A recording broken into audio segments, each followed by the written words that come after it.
In December 1992, media outlets from around the country filed into the Hayden Planetarium at New York City's American Museum of Natural History for what soft drink giant Coca-Cola was trumpeting as a truly out-of-this-world experience. In front of reporters, the company's North American president, Doug Ivester, unveiled a 16-ounce silver can that he hoped would change the landscape of soda. The product was Tab Clear, a new version of the sugar and calorie-free diet drink first introduced in 1963. While it retained its bubbles, the liquid was transparent, an obvious nod to rival Pepsi's introduction of Crystal Pepsi earlier that year. Publicly, Ivester boasted that Tab Clear would be yet another success in Coca-Cola's long history of refreshment dominance. But behind the scenes, Ivester and Chief Marketing Officer Sergio Zyman were convinced Tab Clear would be a failure, and that is exactly what they hoped would happen. Flying in the face of convention, the launch of Tab Clear was deliberately designed to self-destruct. In the early 1990s, beverage manufacturers were heavily preoccupied with the idea of clear drinks that communicated a sense of wellness. The Coors Company even produced a clear alcoholic malt beverage,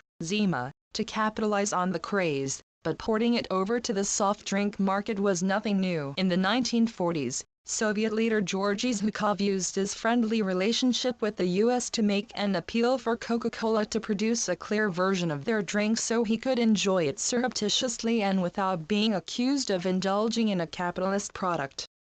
The soda maker removed the caramel from the recipe, which essentially depigmented it. Coca-Cola also produced Sprite, a fizzy, lemon-tinged drink that didn't use coloring. But it wasn't until Pepsi unveiled Crystal Pepsi in 1992 that marketing departments began to pay close attention to transparency in their product. Crystal Pepsi was essentially a fruit-flavored variation of regular Pepsi, with all the typical amounts of sugar and calories but no caffeine. That light could pass through the beverage was a novelty, albeit one that Pepsi believed could help them carve out a 2% slice of the $48 billion soft drink market. And if Pepsi could do that, it would mean less money for Coca-Cola. Like a boxer preparing a counterattack, Coke couldn't simply sit back and allow Pepsi to strike without retaliation. But few within the company were sold on the longevity of the clear soda craze. Worse, the company had stumbled badly with New Coke in 1985, a new formula intended to replace the classic version that drew public criticism and created a public relations disaster. Tempting fate with a clear Coke was out of the question. Zyman had the answer. Before coming to Coke,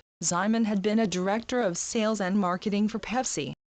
He defected to Coca-Cola just in time for the highly successful launch of Diet Coke in 1982. After a sabbatical, Zyman, a notoriously combative executive who earned the nickname the Ayatollah for his management style, returned as chief marketing officer and devised an ingenious plan to stifle Crystal Pepsi without risking the reputation of Coca-Cola Classic. His sacrificial pawn would be Tab.